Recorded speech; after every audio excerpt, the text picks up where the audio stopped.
Ma'asyiral muslimin, para jemaah salat Jumat yang kami hormati, mari kita bersyukur kepada Allah atas segala nikmatnya. Salawat dan salam semoga selalu terlimpahkan kehariban junjungan kita Nabi Agung, Nabi besar Nabi Muhammad sallallahu alaihi wasallam, yang selalu kita rindukan syafaatnya, pertolongannya fid din wad dunya wal akhirah.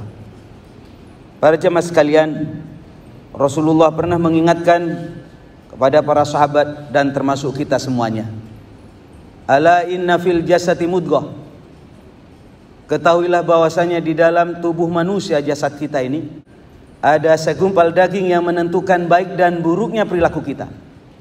Ala wahyal qalbu, ketahuilah yang dimaksud dengan segumpal daging itu adalah hati kita.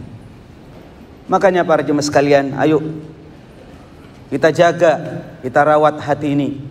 Bagaimana sekiranya bersih, jauh dari penyakit. Kalau berbicara bersihnya hati, awalnya manusia itu bersih.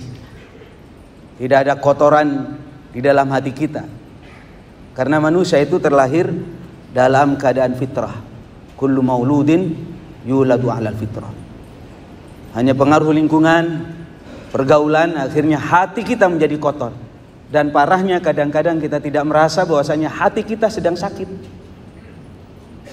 Karena itu para jemaah sekalian, secara umum Rasulullah mengingatkan kepada kita, salasun muhlikat, ada 3 penyakit hati yang dapat merusak, menghancurkan manusia.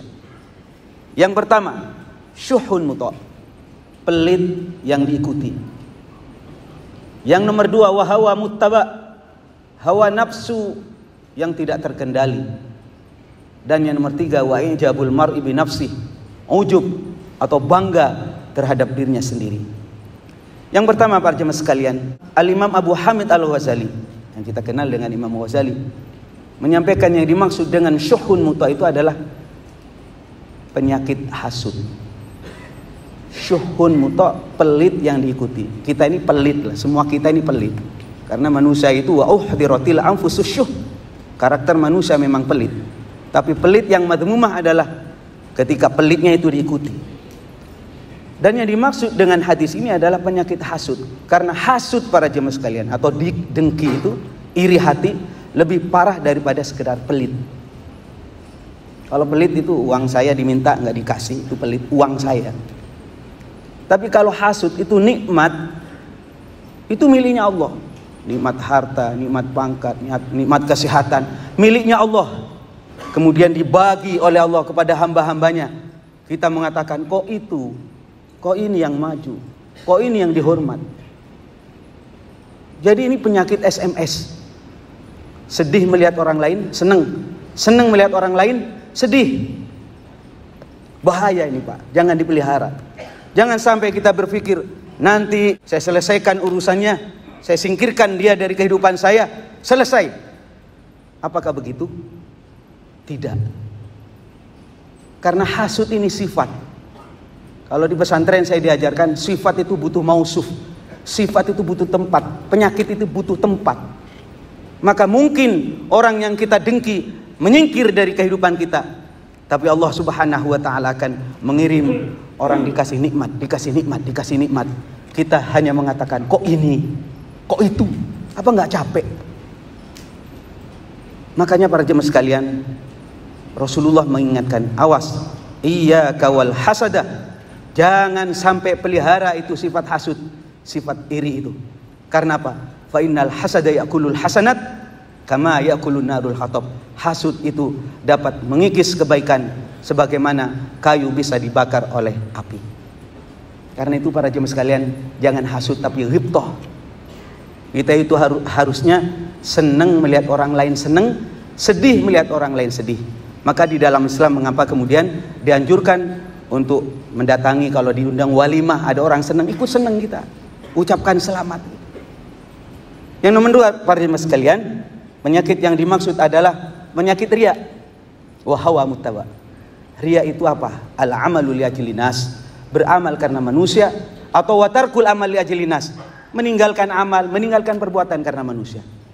Ada seseorang diajak untuk sholat Jumat, ayo sholat Jumat, enggak ah. Kenapa? Takut dibilang so alim. Saya bilang takut dibilang so alim karena manusia itu. Wa tarkul amal li ajli nas, masuk kepada riya. Karena itu para jemaah sekalian, ayo paksakan, walaupun kita ini bukan orang suci, paksakan untuk ikhlas karena Allah. Kalau di perjalanan ada sesuatu yang tidak ikhlas, misalnya kita mohon kepada Allah, Rabbana la tu'akhidna in nasina aw khata'na. Saya salah ya Allah, saya banyak khilaf ya Allah. Jangan berhenti, jangan berhenti. Lagi sholat, lagi baca Quran, kok kerasukan riya, pingin dipuji, jangan berhenti. Teruskan. Karena apa? Al-ikhlas bit takhallus. Ikhlas itu dengan melatih ikhlas.